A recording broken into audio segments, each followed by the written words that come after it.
Once upon a time there was a girl named Cinderella. She lived with her stepmother. The stepmother did not like Cinderella. She made her work very hard every day.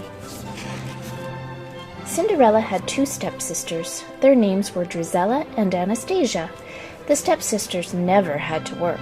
They just pranced around the house in their fancy dresses, and they always made fun of Cinderella because her dress was so plain. One day a letter came to the house. "Drizella, Anastasia," cried the stepmother, "listen to this." She read the letter. It said, "The king is having a ball tonight. His son, the prince, will choose a wife. Every girl in the kingdom must be there." "Then I can go too," said Cinderella. "You?" cried the stepsisters, and they laughed and laughed. "But it says every girl in the kingdom must be there," said Cinderella. The stepmother smiled and said, "Of course you may go, Cinderella. You may go if you do your work first, and if you have a dress to wear." "Oh, thank you," said Cinderella, and she ran up to her room.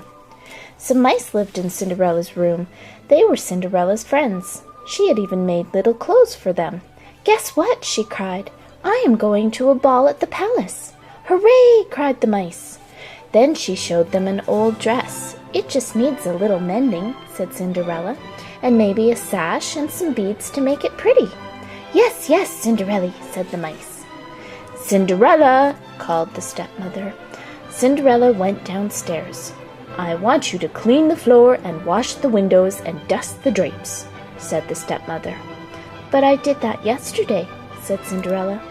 "Do it again," said the stepmother. Cinderella worked as fast as she could, but there was always one more thing to do.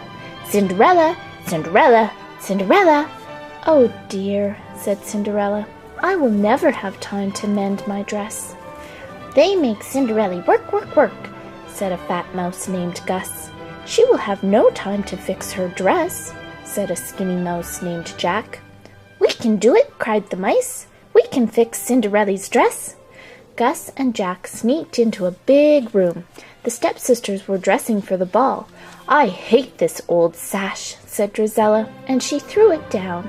"I never want to see these beads again," said Anastasia, and she dropped them on the floor. Jack grabbed the sash. Gus picked up the beads. They took them to Cinderella's room. "Look, we found these," said Gus. "Now we can make Cinderella's dress really pretty," said Jack. They measured, they cut, they folded, they sewed. They worked and worked as fast as they could. The hours went by quickly. Cinderella had to help the stepsisters with their dresses.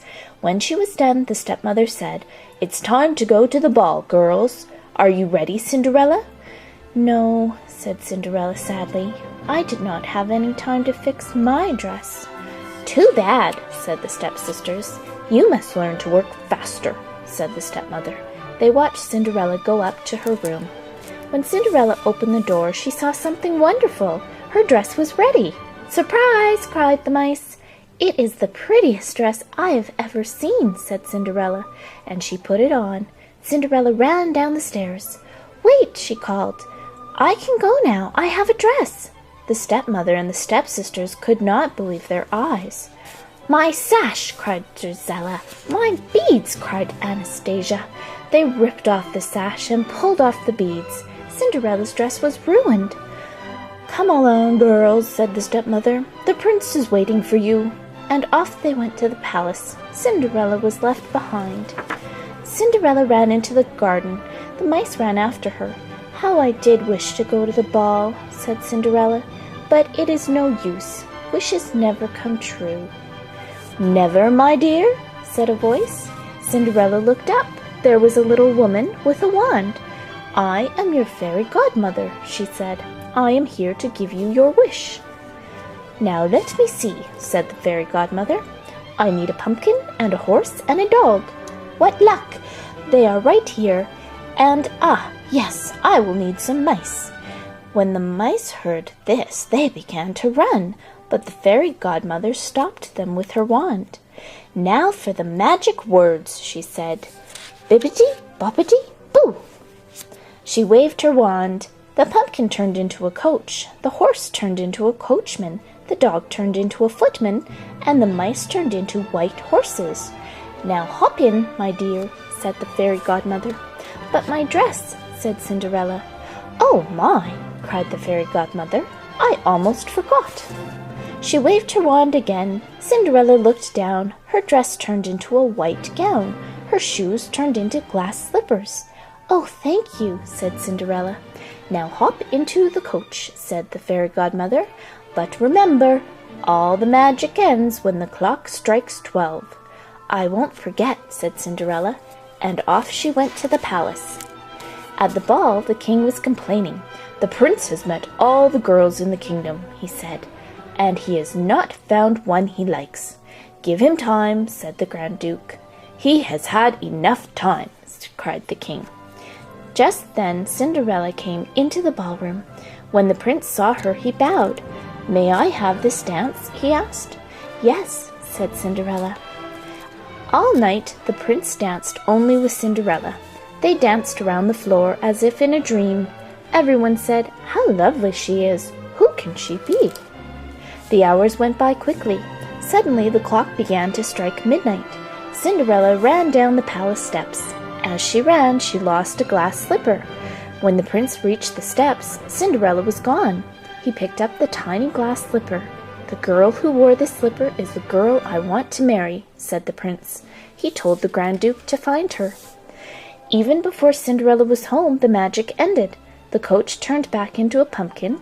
The coachman turned back into a horse. The footman turned back into a dog. And there were Cinderella and the mice, just as before.